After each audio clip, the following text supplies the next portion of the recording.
Hello, I'm Carrie, and welcome to Teenagers The Recap.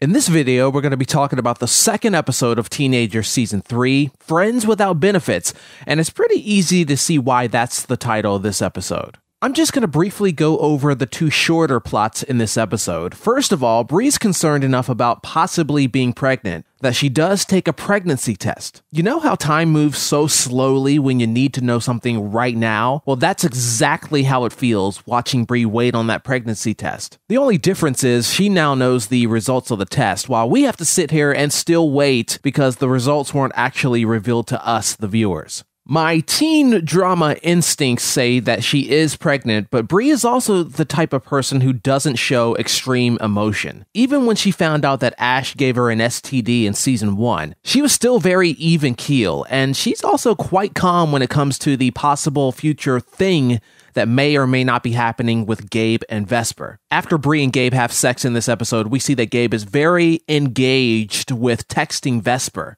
And Bree is clearly uncomfortable with the idea of Gabe and Vesper being alone working on this school project, but she still plays it cool for now. Also in this episode, we've got Sal being all adorable and asking Porky to be his boyfriend, but then Porky had to go and be a hot mess and still want to keep messing around with their friend Raevv'n. She has no interest in that, by the way, and she says she values her friendship with Sal more than just hooking up with Porky. This is really interesting because she essentially had the same mentality as Adele in episode 1 of season 3 when it came to, quote, bisexual behavior. This idea that supposedly all bi people just want to mess around instead of having a real relationship and that they have to eventually, quote, pick a side. In this episode, Raevv'n even asked Porky if he's, quote, officially gay now. So it's one of those things where Porky dating Sal but still wanting to hook up with Raevv'n falls right into Raevv'n and Adele's perception of how supposedly all bisexual people behave. Porky was absolutely right, though, in episode 301 when he said that we don't always have to pick a side, but that doesn't mean he should be doing what he's doing in this episode, which is committing to a relationship and then trying to maintain a side piece. The big plot in this episode is all about Olive and her being even more confused and alone. Things look like they're setting up pretty nicely for Sarah and Olive until Sarah spends the night with Olive and then she wakes up to a phone call from Adele. So of course Sarah lies about what she's been doing and she and Olive get into an argument after Olive asks Sarah when she's going to tell Adele the truth. So Olive tells Sarah to get the hell out and Olive gets drunk and then she heads over to T's place.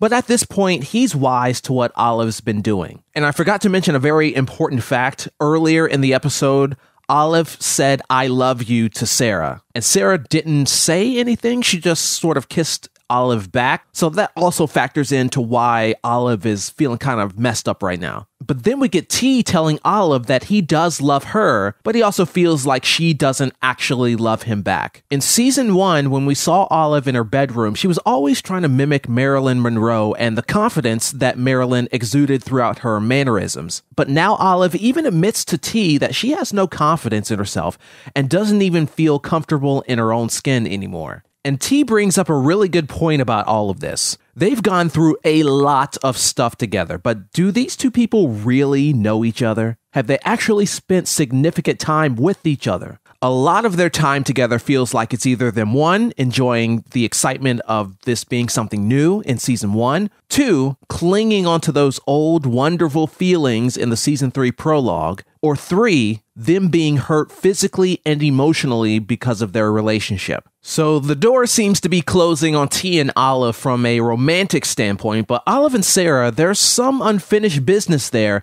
and hopefully that'll be resolved by the end of this season, since it is the last season after all. And that's going to do it for this recap of the Teenagers web series, Season 3, Episode 2. You can watch the first 2 seasons as well as these Season 3 episodes on YouTube. Head over to Teenagers channel to check those out. And Season 3 is going to be a short season. We only have a couple of episodes left. Teenagers drops a new episode every Sunday.